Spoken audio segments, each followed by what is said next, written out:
Kape! What happens pag nagkulitan? Ang masanting at ang daragang magayon? Ay, gagi pare. Top of the food chain pare. Tara, Kape! Tara, Kape! Konyo Bicolano at Robin Siena! Gagi pare, we're not your ordinary DJs. Tara, Kape! Tara, Kape! Gagi pare, feel good too. Awa! Konyo Bicolano! Robin Siena. Maayos ka bang kagrupo? Ay, kagrupo saan? Grupo sa ano? Sa orgy. Oy!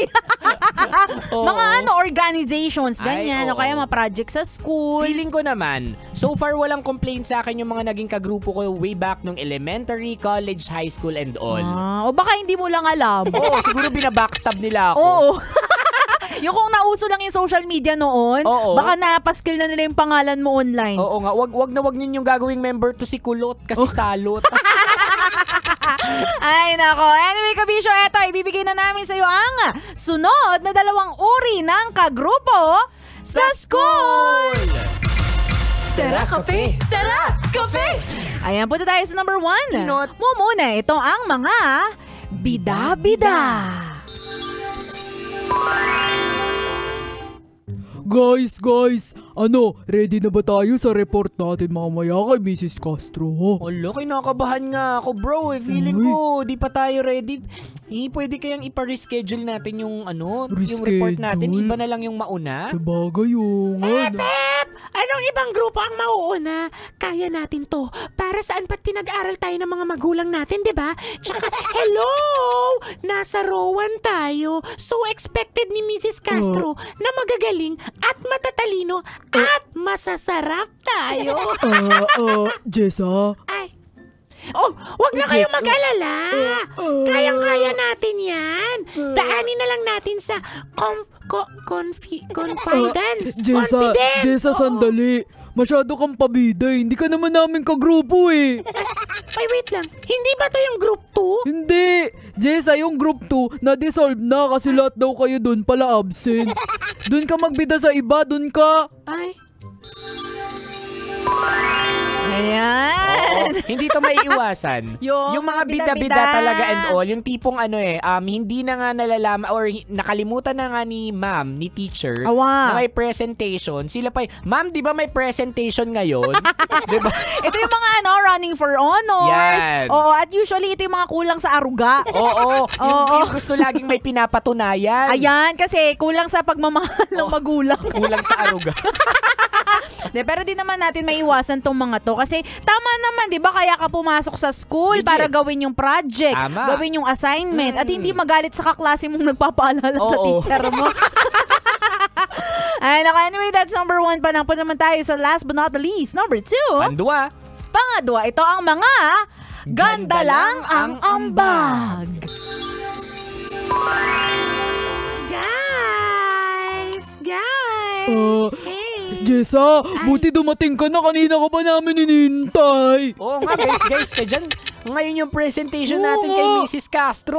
Oo, yung role playing natin. Naku, Jessa, dapat mataas grade natin dito, or else, naku, wala na tayong pag-asa sa subject na to.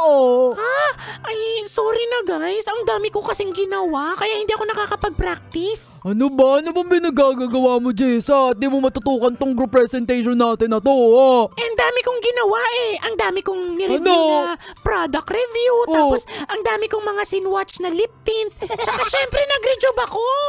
Oo, siya. Basta ganito na lang, Jessa, ha? Oh, sige. Since wala nang ibang character sa play, ikaw na lang yung extra na sasampalin ni Mar. Oo, bubugbugin ka rin niya dito, ha? Tapos, after nun, ikaw pa rin yung parang madudulas. Oo, tapos kunwari sasampalin ka ni Konyo Bicolano. Hala! Parang ang sakit. Oh, Jessa, sabi mo diba, trust the process? Ayan. Trust the process, ha. Pero ito yung mga ganda lang yung ambag. Awa. Yan. Di, pero for some reason, correct me if I'm wrong, Konyo Bicolano. Correct. Minsan may unfair talaga sa school. Bakit? Kapag maganda yung yung kaklase mo, Oo. o kaya gwapo yan. Ayan. Parang ayaw mong pahirapan ng ambag sa project. Ay, Ba't oo ganon? nga, Gagi Par. Tapos kapag medyo hindi ka pinagpala, Awa. ika nga nila sa looks and all, sa'yo yung mabibigat na eksena sa roleplay, yung tipong ikaw yung sasampalin. Ayan, ikaw yung ibabalibag. Oo, ganyan. Or mga ikaw na lang yung anino. Ganyan. O kung hindi naman, sabihin natin ambagan sa pera. Oo. Sa'yo yung pinakamalaking ambag. Oo, tapos kapag napagalitan yung grupo ninyo, Oo. ikaw yung unang sisisihin. Kawawa naman. Oo, tatanungin mo, bakit ako yung unang sinisisi? Kasi mukha kang kalaban. Ay, nako. Anyway, Kamisha, kung di mo naabutan ang usapan namin ito at kung may gusto ka pang ipadagdag dito Oo. na mismong kaklase na walang silbi. Oo. Ayan, shoutout natin yan. Hanapin mo kami sa aming mga social media accounts. Ako sa aking Facebook, Instagram, Twitter, TikTok at DJ Robin Siena. Same socials mga broskies at Konyo Bicolano. Gusto ko lang i-shoutout lahat ng mga taxi drivers natin ngayon Ayan. na nakatutok sa atin. Awa. O, batiin na rin natin yung tatay ko. Oo, syempre. Taxi driver yan Oo. Gwapo yan Ayan. Hello kay Adam De Pedro. Ang minamaneho niya po ay ang J. Camille Taxi. Oo. O, kapag nasakyan nyo yan, sakyan nyo lang. Oo, magbigay kayo ng tip. Oo, mahina 500 dyan na tip Oo, mga 1.5. ganyan. Ayan.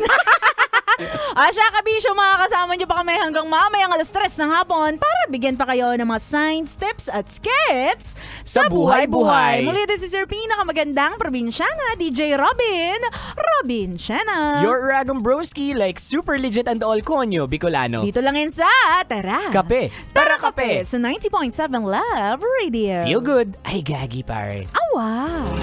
Tara kape. Tara, kape! Konyo Bicolano at Robin Siena.